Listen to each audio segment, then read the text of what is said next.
अरे यार कोई एसी चला दो यार। सही है सही है।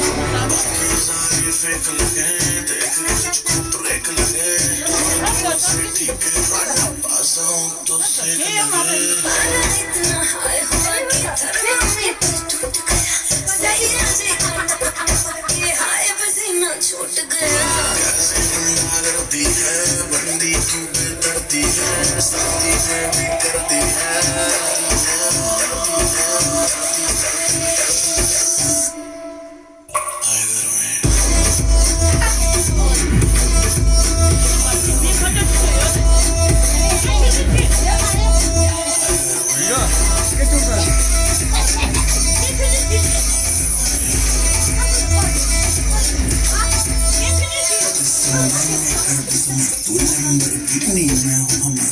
जल्दी ने मुझको बचपन से ही मलेट कमर मिलियन में तो बेबी एक हेल्थ कमर जैसे सने सुंदरता पे लिख दो बेबी 2 फुट लंबा लेक कर दो साथ की एक लेगी मुझको तो माथा टेक गर्मी कहते हैं किसको तो मुझको गले लगा के देख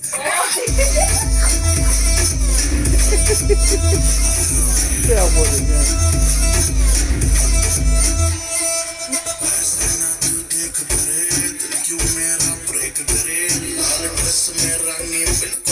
वेलवेट का केक लगे तेरे जैसे जाने कितनों के दर्शक मजबूर हुए मेरे पीछे मर के